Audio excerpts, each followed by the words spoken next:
हाफिज खान साहब, आपने जितनी बार में बात कही है, आपने बड़ी समरसता की बात कही है।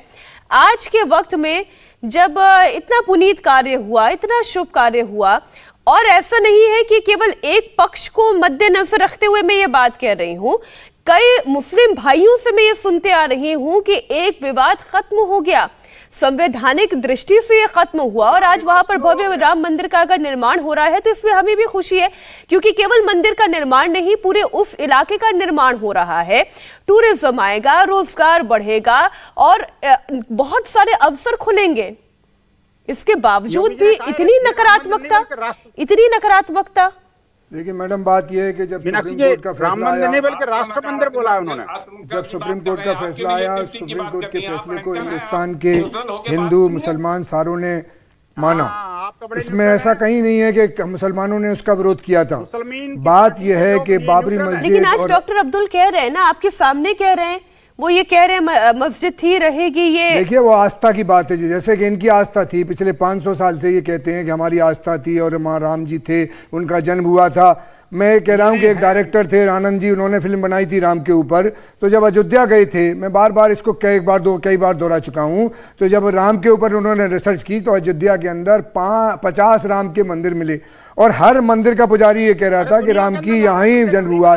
बात यह है कि अब सुप्रीम कोर्ट का फैसला आ गया, और सुप्रीम कोर्ट ने हिंदुस्तान के हिंदू और मुसलमानों दोनों को सेटिस्फाई किया। वो फैसला नहीं था, फैसला चल रहा था लैंड का, प्रॉपर्टी का, कि किसके मालिकाना के।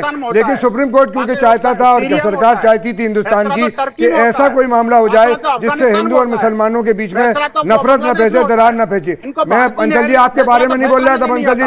बंसल जी रावण जैसी हरकत मत करो कि रावण की तरह चिल्लाने लगो। मैं अपनी बारी में बोल रहा हूँ। तो उसमें यह था कि सुप्रीम कोर्ट ने जब फैसला किया, और हिंदुस्तान के एक बड़े शायर अल्लामा इकबाल, उन्होंने रामचंद्र जी के बारे में कहा कि राम के वजूद पे हिंदुस्तान को नाज, अहले नजर समझते हैं उनको इमाम हिंद। हिंदुस्तान में रहने वाले जो हिंदू है, मुसलमान हैं, ये हिंदुओं से कन्वर्ट है 98%।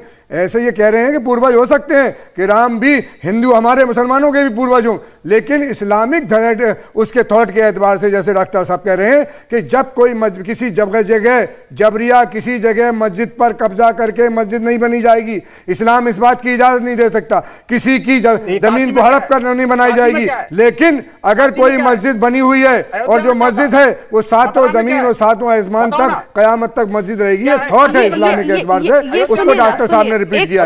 एक तरफ आप ये कहते हैं कि कानूनी व्यवस्था के अंतर्गत ये राम मंदिर का निर्माण हो रहा है, आस्था का सम्मान हो रहा है, और फिर आप ये भी कह देते सातों जमीन सातों आसमान, और ये उनकी आस्था है। ये मुसलमान डॉक्टर साहब ने जो अपनी आस्था बयान की, उस पर कहूं। दूसरी बात रही कि सुप्रीम कोर्ट ने जब फैसला आया तो हमने कहा कि हम हिंदुस्तान के मुसलमान सुप्रीम कोर्ट के फैसले पे कोई एतराज नहीं करते। लेकिन एक बात कहना चाहेंगे आपके माध्यम से कि सुनो, एक बात कहना चाहता हूं, सुप्रीम कोर्ट के फैसले पे खामोश रहना चाहता हूं। अब आएगा एक आसमानी फैसला, उस फैसले को भी देखना चाहता हूं, क्योंकि हम अल्लाह के घर के मालिक नहीं थे, हम अल्लाह के घर के केयर टेकर थे, हम देख रेख कर सकते थे। हम इसके ज्यादा, मस्जिद अल्लाह का घर होती है, वो आस्था उसकी। ठीक है सर, आसमानी फैसले तक आपने जिक्र कर दिया। विनोद बंसल इस पे रिस्पॉन्ड करना चाह रहे हैं। विनोद जी, वो अभी भी वक्त की शायद किसी आसमानी फैसले का इंतजार कर रहे हैं। हाफिज खान साहब, देखिए मीनाक्षी जी, ये जिस आसमानी किताब की और आसमानी फैसले की बात करते हैं, शरीयत की सड़ी हुई मानसिकता को त्याग दें।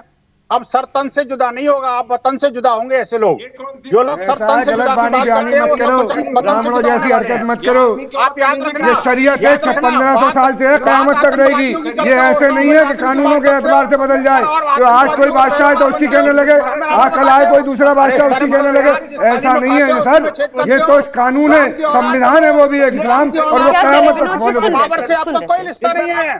पैगंबर मोहम्मद ये भारत में पैदा नहीं हुए थे। अरे पैगंबर पूरी दुनिया के लिए थे, रहमतुल आलमीन थे। तुम अगर तुम जाहिल हो, तुम्हें नहीं समझ में आता, तो मेरा कुछ नहीं है। आराम से अच्छी भाषा में बात करें। 2 मिनट कह रहे हैं तो इसको शरीयत को नहीं कमेंट कर रहे हैं, ऐसे कैसे? ठीक है प्रेम शुक्ला जी, कमेंट करा नहीं। प्रेम शुक्ला जी, 1 मिनट।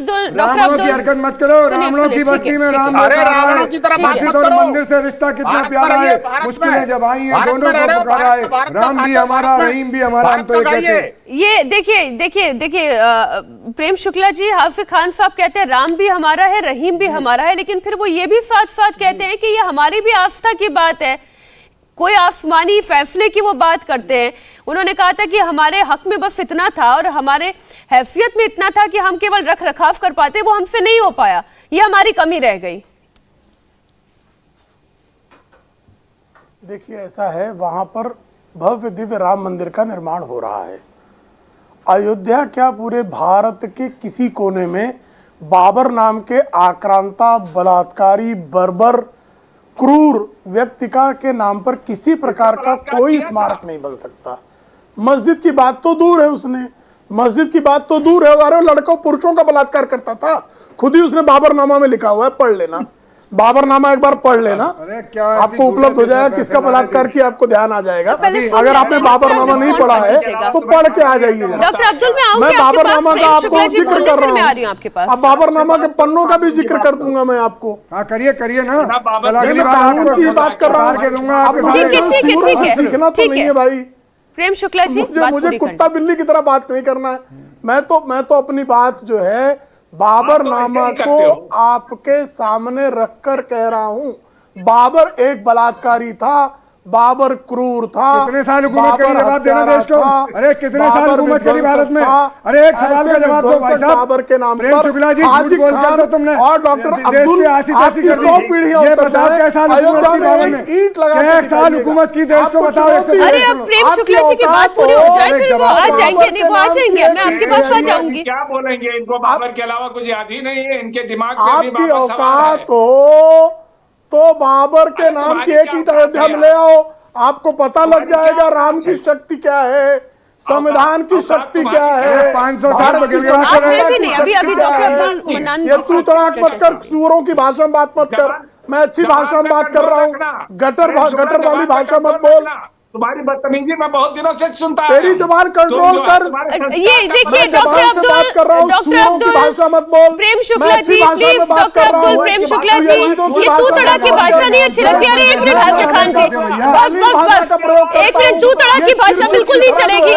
एक मिनट का प्रयोग कर रहा है प्रेम शुक्ला जी, डॉक्टर है आप, अब्दुल मन्नान, आप डॉक्टरेट किए हुए हैं, ऐसी भाषा का इस्तेमाल करेंगे, तू तड़ा की भाषा का इस्तेमाल करेंगे। अगर कोई तू तड़ा की भाषा करेगा तो ऐसे सूरों को, अरे तो तर्कों का जवाब बाबर की औलाद, हमने कहा अरे रावण की औलाद तुम हो, हमने कहा राम को किसी की औलाद है तो हाफिज खान जी शांत हो जाए, 2 मिनट शांत हो जाए, 2 मिनट शांत हो बाबर की औलाद नहीं, आप भी कोई कम नहीं है, आपने भी बराबर आग लगाई है, सभी बराबर तरीके से बोल रहे हैं। मैं इसलिए एक रिक्वेस्ट करूंगी, Prem Shukla ji please, doctor Abdul Mannan please, मैं निवेदन कर रही हूँ आप लोगों से, थोड़ा सा लिहाज करें, दर्शक आपको सुन रहे हैं, थोड़ा सा लिहाज करें, भाषा की मर्यादा को समझें।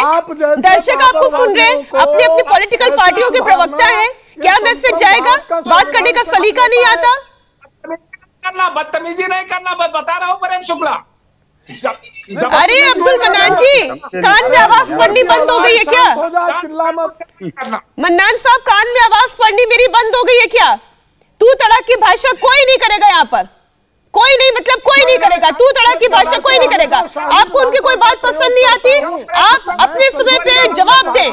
प्रेम शुक्ला जी प्लीज, तर्कों पे वापस से आते हैं, तर्कों पर हम वापस आते हैं, मैं समय नहीं बर्बाद करना चाह रही, तर्कों पर वापस आते हैं। बोलेगा तो उसको प्रत्युत्तर देने की क्षमता रखता हूं मैं, इसलिए आप सभी लोगों से निवेदन कर रही हूँ कि थोड़ा सा भाषा की मर्यादा को ध्यान में रखते हुए बात करें। और जब प्रेम शुक्ला जी बोले मन्नान साहब की आवाज ना है, मन्नान साहब बोले तो प्रेम शुक्ला जी की ना है। भारत के संविधान को चुनौती दे रहा है, हाँ। इसकी औकात इतनी कैसे हो जाती है? अगर इंडिया टीवी बैठ के वो कह रहा है कि सर्वोच्च न्यायालय को 3-5 करके, सर्वोच्च न्यायालय में कोई 3-5 करके निर्णय ला सकता है, फिर जो है कि वहां पर कयामत जो है वो मस्जिद रहेगी। औकात है इनकी, एक ईंट जो है राम जन्मभूमि में राम लला के जन्म स्थल पर एक ईंट किसी बाबरवादी की औकात हो लाकर रख के दिखाए, रख सकता है क्या?